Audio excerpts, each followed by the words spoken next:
My grandmother's nurse convinced everyone she had dementia so he could marry her and steal everything. But he didn't know I was still visiting her in secret. I was 17 when Roger called the family meeting. My parents had died in a car accident 3 years ago, and I'd been living with my grandmother ever since. She was sharp, witty, always helping me with college applications. Roger was her nurse.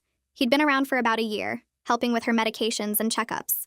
That morning, he sat me down with a lawyer present and announced my grandmother had been diagnosed with rapidly progressing dementia. She'd been moved to a memory care facility for her safety. Then he dropped the real bomb. He and my grandmother had gotten married 2 weeks ago. He was now her legal guardian with full power of attorney. When I asked to see her immediately, Roger smiled that smile that didn't reach his eyes. Let's give her time to adjust to her new environment. He added I could only visit with supervision. Something felt very wrong.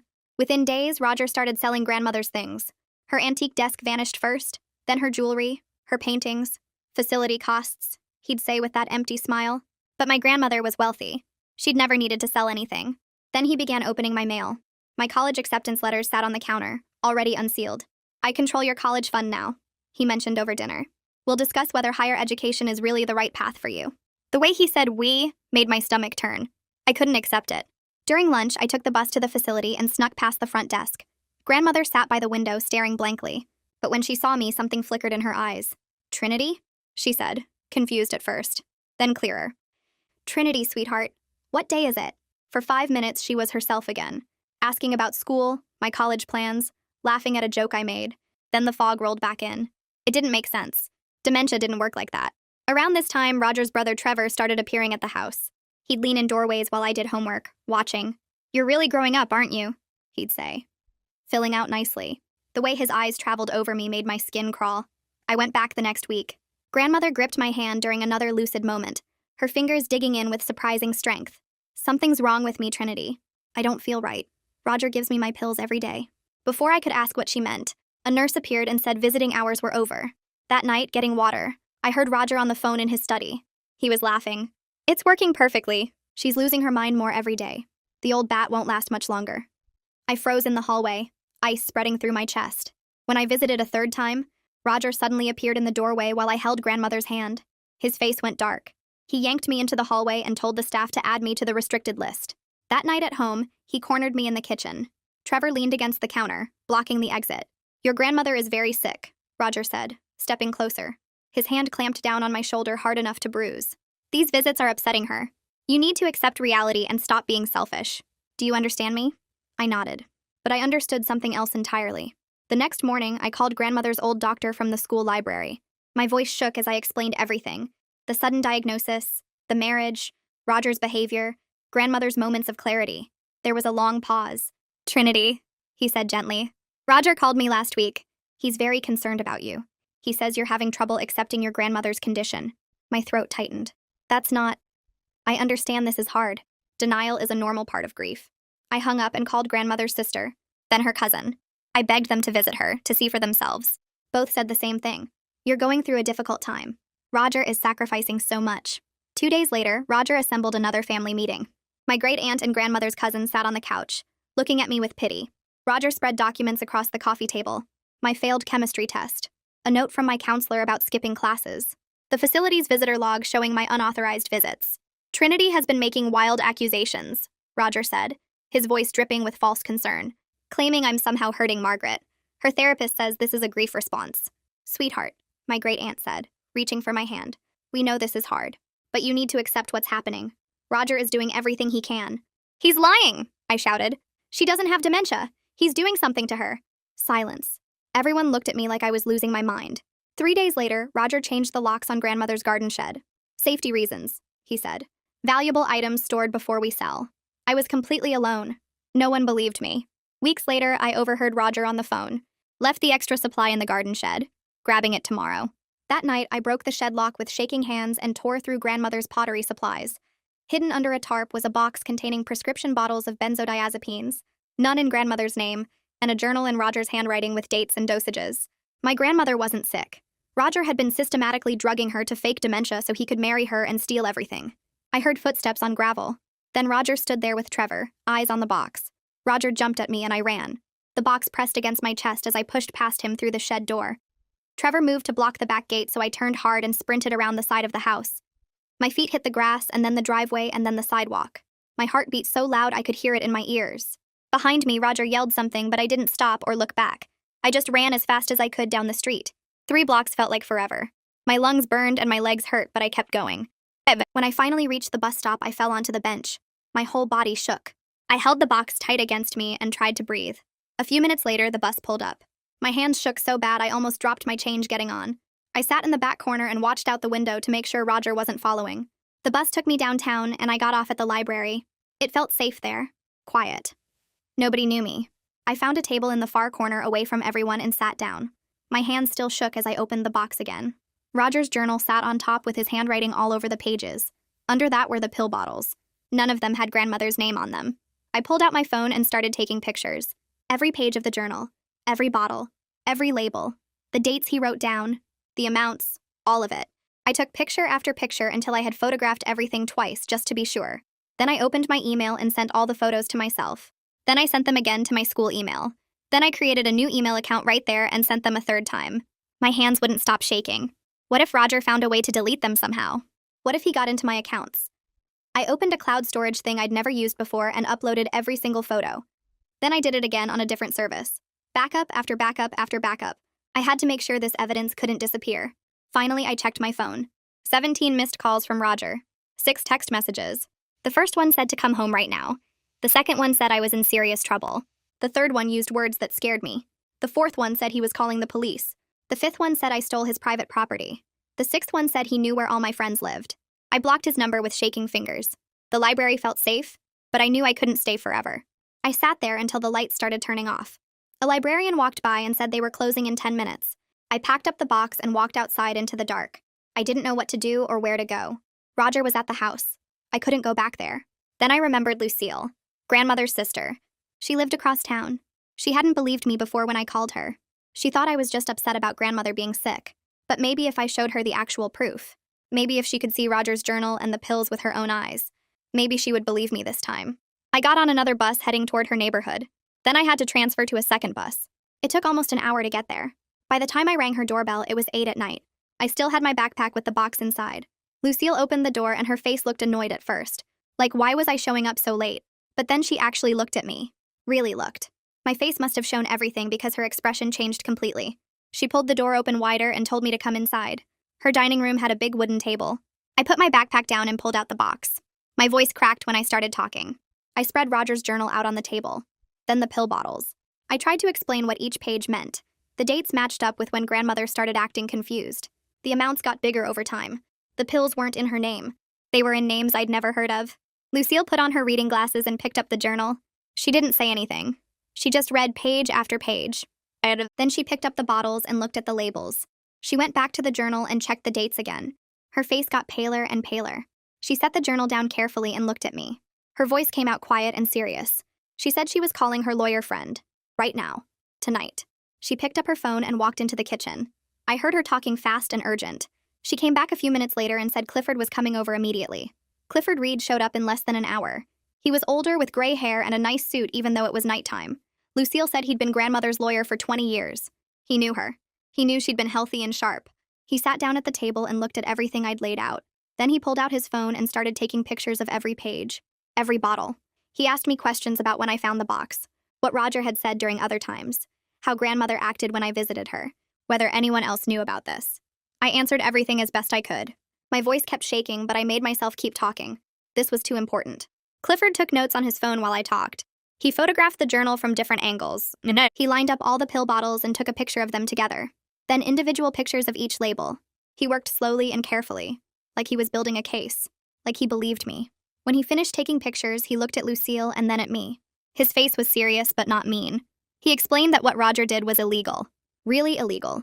The guardianship papers and power of attorney were based on fake medical evidence. That meant they could be challenged in court. But we had to move fast. Roger would try to destroy evidence or move grandmother somewhere we couldn't find her once he realized I had proof. Lucille said I was staying here tonight. No arguments. She wasn't letting me go back to that house where Roger could get to me. She set me up in her guest bedroom with clean sheets and towels. I finally let myself cry. Really cry. All the fear from the past weeks came pouring out.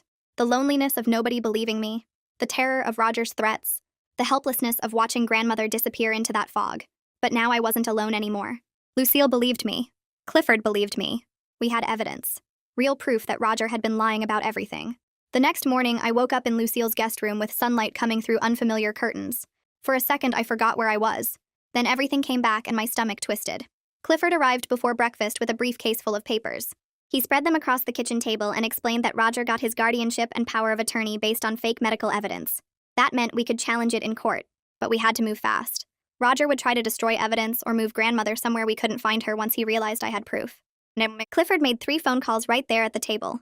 First to family court filing an emergency motion to suspend Roger's guardianship and give Lucille temporary authority instead. Second to Adult Protective Services reporting suspected elder abuse and fraud. Third to the state medical board about the doctor who diagnosed grandmother. He talked fast and took notes, and I just sat there watching it happen. Real adults taking real action because they believed me. By noon, Clifford had filed all the paperwork at the courthouse. He came back and said we'd have a hearing within a few days. My phone rang that afternoon. Unknown number. I almost didn't answer, but Clifford nodded at me. A woman's voice introduced herself as Caroline Sumner from Adult Protective Services. She needed to take my statement about the suspected abuse. Her voice was professional but not cold. She asked specific questions about grandmother's lucid moments. When did they happen? How long did they last? What did grandmother say? She asked about Roger's behavior toward me. The threats. The controlling actions. I answered everything as clearly as I could. Caroline said she was visiting the facility today to interview grandmother and observe her condition. She'd request access to grandmother's current medication records, too. After we hung up, Clifford looked satisfied. Things were moving. That evening, the house phone rang. Lucille answered, and her face went tight. She held the phone away from her ear, and I could hear Roger screaming from across the room. Something about stolen property and calling the police. Clifford took the phone calmly. He said Roger was now under investigation for elder abuse and fraud. Roger should retain legal counsel. Then he hung up. My hands were shaking, but Clifford looked completely calm, like he'd done this 100 times before. The next day, Caroline called again. She'd visited grandmother and noticed she seemed overly sedated. The facility administrator was reviewing grandmother's file. There were problems with her admission paperwork. The diagnosis came from a doctor who wasn't grandmother's regular physician. That doctor had left the state. Caroline's voice had an edge to it now. She said the facility was cooperating fully with the investigation. 2 days later, a different call came. Detective Galen McKenzie introduced himself. He was handling the criminal investigation into Roger's actions. He'd reviewed the evidence Clifford provided and wanted to meet with me. His voice was steady and serious. He said he'd handled elder abuse cases before. He treated me like a real witness instead of a confused teenager. We met at the police station that afternoon. Galen was older with gray hair and tired eyes. He asked me to walk through everything again from the beginning. He took notes and recorded our conversation. He asked about the journal entries and prescription bottles, about Roger's threats, about Trevor's behavior toward me. When I finished, he said they were obtaining a warrant to search Roger's house and the garden shed. The warrant came through the next morning. Galen called to tell me they'd found more journals. Financial documents showing Roger transferring grandmother's money to accounts in his name. Additional prescription medications hidden in the house. Roger had been sloppy once he thought he'd won. 4 days after Clifford filed the emergency motion, we went to family court. The hearing room was smaller than I expected. Wood paneling and fluorescent lights. Roger sat at a table with his lawyer looking furious. Trevor wasn't there. The judge was a woman in her 50s with sharp eyes. She reviewed the evidence while we waited. Clifford presented Roger's journal first, then the prescription bottles, then Caroline's report from her facility visit. Roger's lawyer argued that I was a troubled teen acting out due to grief, that I'd stolen private property and fabricated evidence. But Clifford had Caroline's observations, the facility administrator's report about the irregular paperwork, the pharmacist's statement about the prescriptions, Detective Galen's preliminary investigation findings. The judge's face got darker as she read through everything. She asked Roger's lawyer to explain the journal entries. The lawyer fumbled, said they were taken out of context. The judge asked what context would make sense of dosage schedules for medications not prescribed to the patient. Silence. Then the judge called me to testify. My legs felt weak walking to the witness stand. I put my hand on the Bible and swore to tell the truth. Clifford asked me questions about grandmother's lucid moments. I described how she'd be confused and foggy, then suddenly clear and sharp for a few minutes, asking about school and my college plans. Then the fog would roll back in. I testified about Roger's threatening behavior, the way he cornered me in the kitchen with Trevor blocking the exit, how he'd grabbed my shoulder hard enough to bruise, about finding the evidence in the shed and Roger catching me with it. Roger's lawyer tried to make me seem unreliable, asked about my failed chemistry test, my skipped classes, but I explained that was after Roger started controlling everything, after he opened my mail and threatened my college fund, after weeks of nobody believing me and feeling completely alone. The judge stopped the lawyer's questions. She said she'd heard enough. She immediately suspended Roger's guardianship, granted Lucille temporary authority over grandmother's care and finances, Ordered grandmother transferred to a different facility for proper medical evaluation. Roger's face went dark red. He started to stand up, but his lawyer grabbed his arm. Trevor wasn't there to hold him back this time. The judge warned Roger that criminal charges were pending. He was not to contact grandmother or me. Violation would result in immediate arrest. We left the courthouse and I couldn't stop shaking. Lucille put her arm around me. Clifford looked grimly satisfied. It wasn't over yet, but grandmother was safe now. Roger couldn't hurt her anymore. And people finally believed me. Caroline made calls from the courthouse hallway while Lucille kept her arm around me. Within an hour, she had Margaret's transfer approved and a different facility lined up across town. The new place specialized in medical evaluations, not long-term memory care. Caroline explained that Bernadette would examine Margaret there, run proper tests, and document everything. A police escort would accompany the ambulance to make sure Roger couldn't interfere. The transfer happened that same afternoon. I wanted to go, but Caroline said it was better if I waited. Let the medical team do their work first. Lucille drove me back to her house and I sat on the couch feeling restless and useless. My phone buzzed with texts from the school friends asking where I'd been. I didn't know how to explain any of it. 3 days felt like 3 years. Caroline called with updates. Margaret was resting. The doctors were running tests. She seemed confused but calm. I paced Lucille's living room and couldn't focus on homework or TV or anything. On the 4th day, Caroline called and said I could visit. Lucille drove me to the new facility and my hands shook the entire way. The building looked different from the memory care place. Brighter. More windows. Less like a prison. Caroline met us in the lobby and walked me to Margaret's room. I stopped in the doorway, suddenly terrified. What if she was still foggy? What if Roger had damaged her brain permanently? Then Margaret looked up from her chair by the window and her eyes focused on me immediately. Her voice came out clear and strong when she said my name. Not confused, not hesitant. Just Margaret. I crossed the room and hugged her and she hugged back with real strength. She asked what happened, why she was here, where Roger was. Her words made sense. Her thoughts connected properly. She was really back. I sat in the chair next to hers and held her hand and explained everything. About finding the drugs and journal in the shed. About Roger catching me. About Lucille and Clifford and the emergency hearing.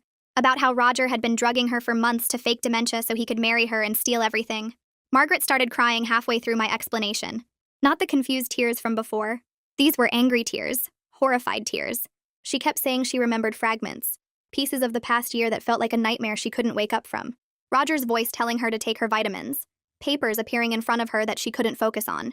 His hand guiding hers to sign things. The fog in her brain that wouldn't lift no matter how hard she tried to think clearly. She remembered our visits when I'd sneak in. How she'd fight through the haze for a few minutes to talk to me. How the clarity would slip away again, and she'd feel herself disappearing. Bernadette came in later that afternoon with Caroline. She explained the blood test results showed high levels of benzodiazepines in Margaret's system, the drugs Roger had been giving her. Bernadette confirmed that Margaret showed no signs of actual dementia. No brain damage, no cognitive decline, just significant drug-induced problems that were clearing now that she wasn't being poisoned anymore. Over the next few days, Margaret got sharper and more alert. The fog lifted completely. She started making jokes with the nurses, asking for real food instead of the bland facility meals, demanding to know when she could go home. She gave a formal statement to Caroline and Bernadette about what she remembered. Roger giving her pills every single day, telling her they were vitamins for her health, how she'd feel cloudy and confused within an hour of taking them, how he'd bring papers for her to sign when she was at her foggiest. His voice always there, guiding her hand, telling her what to do. She remembered signing something about marriage, but it felt like watching someone else's hand move. She remembered Roger talking about selling things but couldn't focus enough to argue. The whole year felt like drowning while everyone watched and did nothing. 5 days after the courthouse hearing, Detective Galen arrested Roger and Trevor. The charges included elder abuse, fraud, forgery, and conspiracy. Roger's bail got set high because the judge considered him a flight risk. He'd already proven he'd do anything for money. Trevor faced conspiracy charges for helping intimidate me and blocking my access to Margaret. Galen said more charges might come as they investigated further. Meanwhile, Clifford started the hard work of tracing what Roger had stolen. He found bank transfers moving Margaret's money into accounts Roger controlled. Records of jewelry and artwork sold to dealers and collectors. Some assets were recoverable through insurance or legal action. But Roger had spent a lot already. Gambled some of it away. Used it for expensive purchases he'd hidden. Bought a boat he'd registered under a fake name. Some of Margaret's things were gone forever. Sold to people who'd bought them legally, and couldn't be forced to return them. Clifford estimated we might recover 60% of what Roger took. Maybe less. The memory care facility where Roger had placed Margaret faced serious questions too.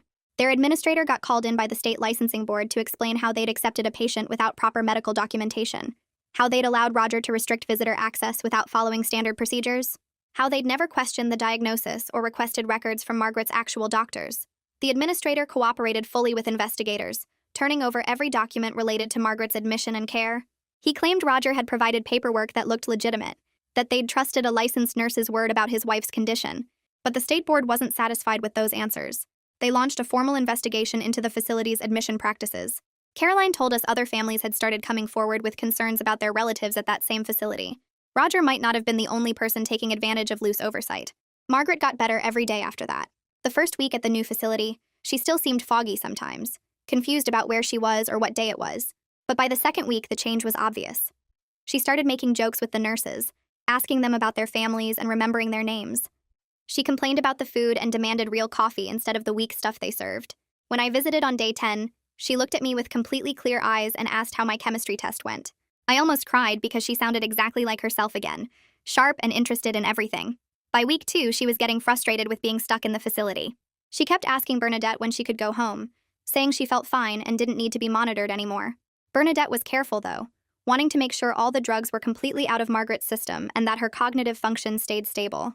She ran more tests and watched Margaret carefully, looking for any signs of relapse or lingering effects. Finally, after 3 weeks of monitoring, Bernadette cleared Margaret for discharge. Lucille and I picked her up on a Tuesday morning. Margaret walked out of that facility on her own, carrying a small bag of belongings, looking stronger than I'd seen her in months. We drove back to her real house, the one Roger had kept her away from. When we pulled into the driveway, Margaret just sat in the car for a minute, staring at her garden. Then she got out and walked straight to her roses, touching the petals gently. She started crying, quiet tears running down her face. Lucille and I stood back and let her have that moment. Margaret turned to us and said she'd been so scared she'd never see her home again. We helped her inside and she walked through every room, touching her furniture and looking at her photos on the walls. Some things were missing, the pieces Roger had sold, but enough remained that it still felt like her space. That first night home, Margaret seemed happy and relieved. But around 3 in the morning, I heard her crying out. I ran to her room and found her sitting up in bed, shaking and disoriented. She'd had a nightmare about Roger forcing pills down her throat. I sat with her until she calmed down, making tea and talking about normal things until the sun came up. The nightmares kept happening. Margaret would wake up scared, sometimes not sure if she was really home or back in that facility. During the day, she'd get paranoid about her medications, even the regular vitamins Bernadette prescribed. She'd ask me 3 or 4 times if I was sure they were the right pills, if I'd checked them myself. Bernadette noticed Margaret's struggles during a follow-up visit. She referred Margaret to a therapist who worked specifically with trauma and elder abuse cases. Margaret didn't want to go at first, saying she should be able to handle this herself. But Lucille and I convinced her that what Roger did wasn't something you just got over on your own. I was struggling too, though I tried to hide it at first. I couldn't sleep well, kept waking up at small sounds, convinced Roger had somehow gotten out and was coming back. At the school, I'd jump when people came up behind me unexpectedly. My grades were slipping because I couldn't focus on homework. Lucille noticed and asked me directly if I was okay. I admitted I wasn't. She set up counseling for me too, with someone who worked with teenagers who'd been through family trauma. Talking to the counselor helped. I could explain how scared I'd been when no one believed me, how isolated I felt, how I still sometimes woke up thinking I'd imagined all the evidence and Roger was still in control. About a month after Margaret came home, Clifford called with news about Roger's case. The criminal trial was scheduled for 3 months out, but Roger's lawyer had approached the prosecutor about a plea deal. Roger wanted to avoid trial and was willing to plead guilty to reduce charges. Clifford explained this meant Roger knew the evidence against him was strong and he'd likely lose at trial. Margaret and I sat at her kitchen table talking about whether we should accept a plea deal. She looked tired, older than she had before all this started. She said she was exhausted and wanted this whole thing over with. But she also wanted Roger to face real consequences for what he'd done to her. She didn't want him getting some light sentence and being out in a year. I felt the same way. Part of me wanted to see Roger tried in court, wanted a jury to hear everything he'd done, but another part of me was scared of a trial, of having to testify and be cross-examined by his lawyer. The prosecutor met with us the following week to explain the options. A plea deal would guarantee Roger's conviction, but probably mean lighter sentencing. A trial risked acquittal if something went wrong, but could result in maximum penalties if we won. He said the evidence was strong, but juries were unpredictable. Margaret and I talked about it for days. Finally, we decided we'd accept the plea only if it included significant prison time. We told Clifford to negotiate for the longest sentence possible within the plea framework. 2 weeks later, the deal was finalized. Roger would plead guilty to elder abuse, fraud, and forgery. The sentencing hearing happened on a cold morning in November. Margaret, Lucille, and I sat in the courtroom watching Roger stand before the judge. He looked smaller somehow, less threatening than he'd seemed in our house. The judge went through each charge, asking Roger if he understood what he was pleading guilty to. Roger said yes in a quiet voice. Then the judge sentenced him to 6 years in prison with no possibility of parole before 4 years. Trevor had taken a separate plea deal for conspiracy charges. He got 2 years. I felt something release in my chest when I heard those sentences. 6 years wasn't forever, but it was real time. Roger would be in prison while I finished high school and college. While Clifford worked on the legal side, he was also tracing Margaret's stolen money. He found bank accounts Roger had opened in his name, records of transfers from Margaret's accounts. He identified jewelry and artwork Roger had sold, tracking down buyers and dealers. Some items were recoverable through insurance claims or legal action forcing returns. But Roger had spent a lot already. He'd gambled some away at casinos. He'd bought expensive things and hidden them, including a boat registered under a fake name. Some of Margaret's belongings were gone forever, sold to people who'd bought them legally, and couldn't be forced to give them back. Clifford estimated we'd recover about 60% of what Roger had stolen. Maybe less once all the legal fees were paid. Margaret said she was okay with that. She had enough money left to live comfortably and pay for my college. The money mattered less than getting her life back. Margaret and I developed a new routine at home. We were both healing, but it was slow and not always steady.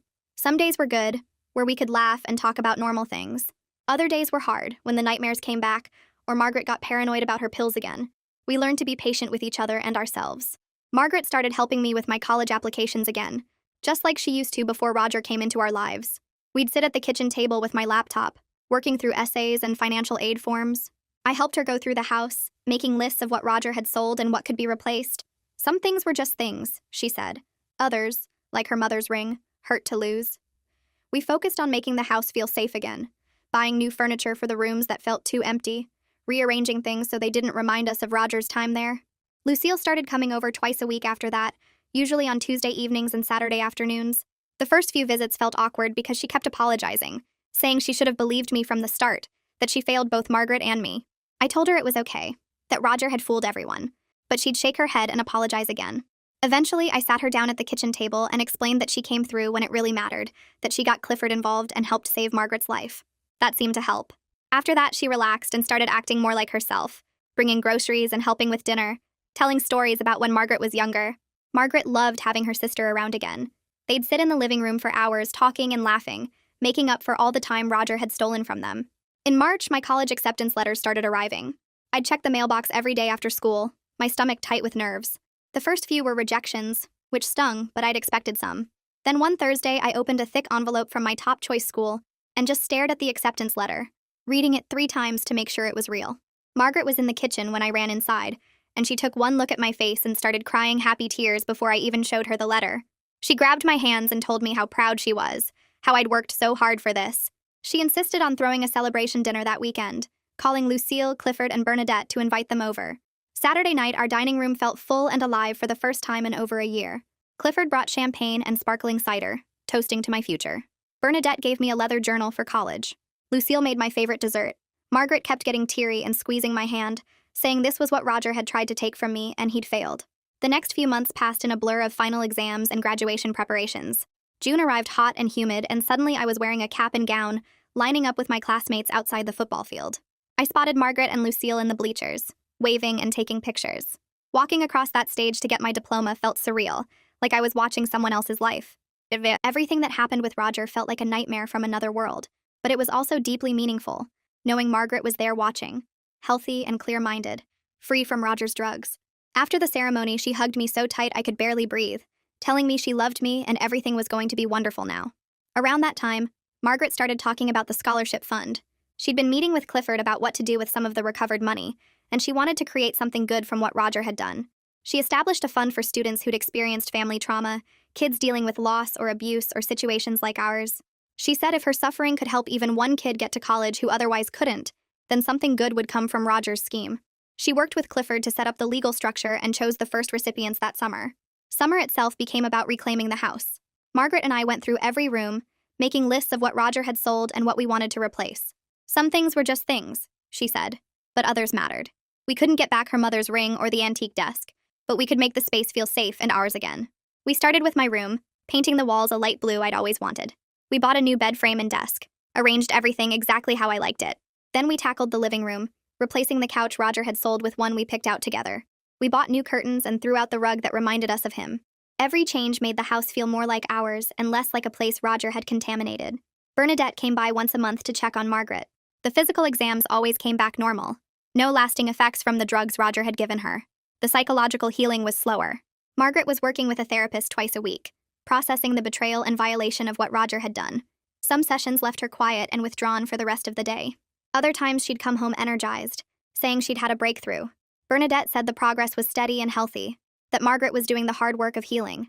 Margaret and I both had hard days when the trauma would surface without warning. She'd have nightmares about Roger giving her pills, wake up disoriented and scared.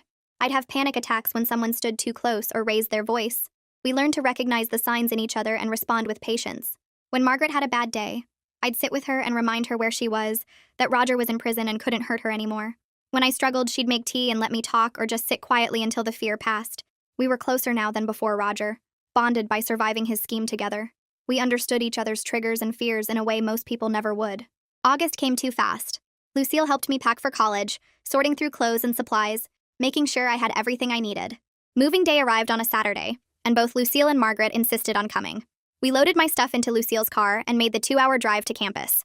My dorm room was tiny, just enough space for a bed, desk, and dresser. Margaret immediately started arranging things, asking where I wanted my lamp, should the books go on this shelf or that one. She met my roommate, a girl from across the state studying biology, and chatted with her for 20 minutes about classes and campus life. When it was time for them to leave, Margaret hugged me in the parking lot and made me promise to call if I needed anything, anytime, day or night. The first few weeks were rough, adjusting to classes and living away from home, but Margaret video called me every Tuesday and Friday evening, asking about my professors and roommate, telling me about her week. I came home most weekends at first, needing the familiar comfort of the house and Margaret's presence. Gradually, I settled into campus life, making friends and getting involved in activities. We created a new normal that included what happened with Roger but didn't let it define everything. We talked about it when we needed to, acknowledged the trauma, but also focused on moving forward. I was thriving at college in ways I hadn't expected. My classes challenged me, and I loved the independence of managing my own schedule.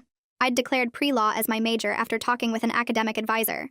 I wanted to help people in situations like ours, families being manipulated or abused, people who needed someone to believe them and fight for them.